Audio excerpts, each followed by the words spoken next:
At the dawn of the 1900s, people feared disease more than death itself.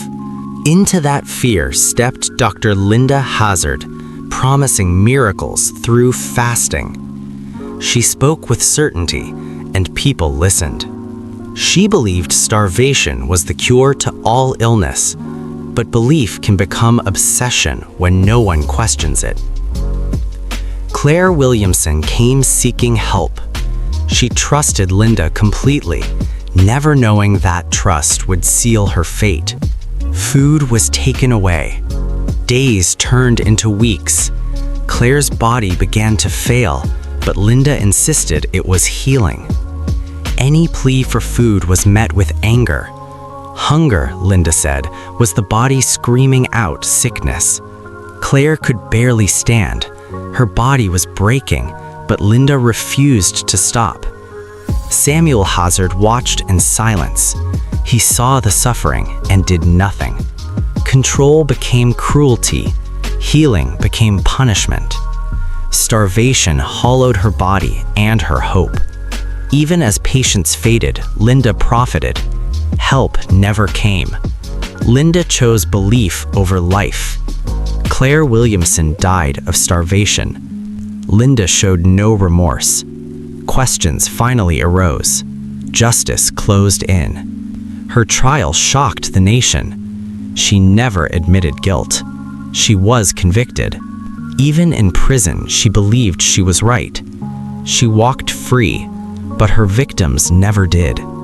Her name became a warning from history. When science is replaced by obsession, and when no one questions power, injustice doesn't always look violent. Sometimes it looks like a doctor saying, "Trust me." In the early 1900s, medicine was still a mystery to most people. Doctors were trusted without question, and fear of disease made desperate people believe almost anything. One woman used that fear to gain power, money, and control over human lives. Her name was Dr. Linda Hazzard. Linda Hazzard claimed she had discovered a revolutionary cure. She said illness came from poison inside the body, and the cure, she insisted, was simple: starvation. Patients were told that hunger was healing, pain was progress, weakness was proof the treatment was working. People came to her full of hope. They trusted her because she wore the title doctor. One of those patients was Claire Williamson. She wasn't dying when she arrived. She was weak, but she was alive. Linda took full control of her care. Food was removed, visitors were restricted, and questions were punished. As days passed, Claire begged for food. Her body shrank, her strength vanished.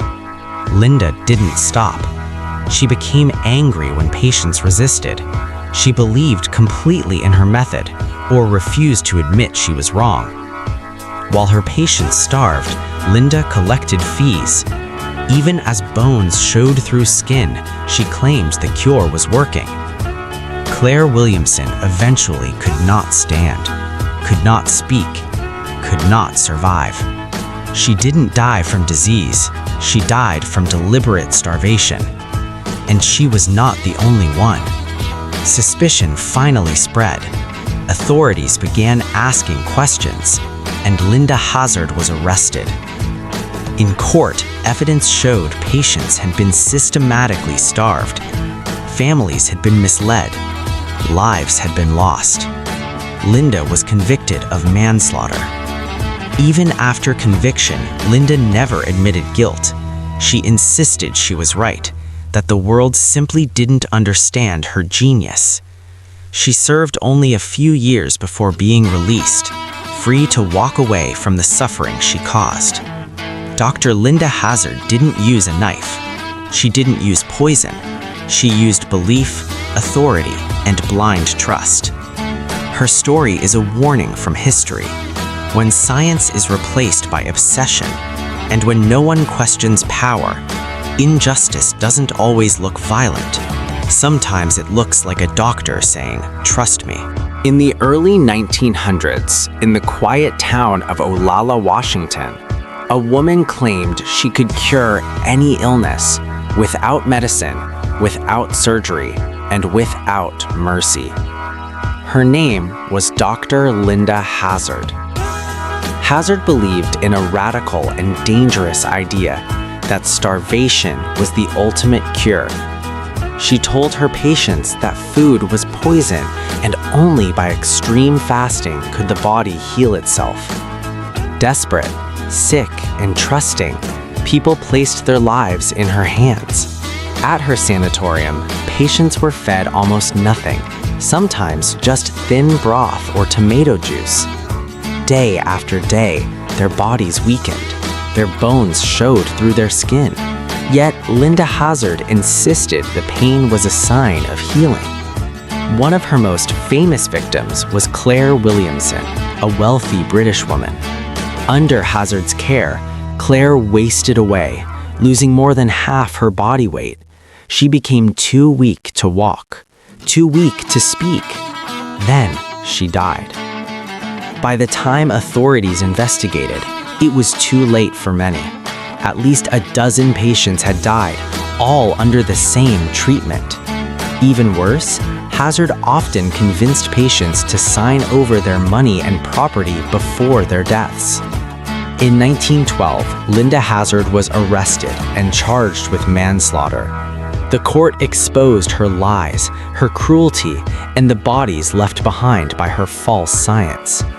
She was sentenced to prison, but served only a few years.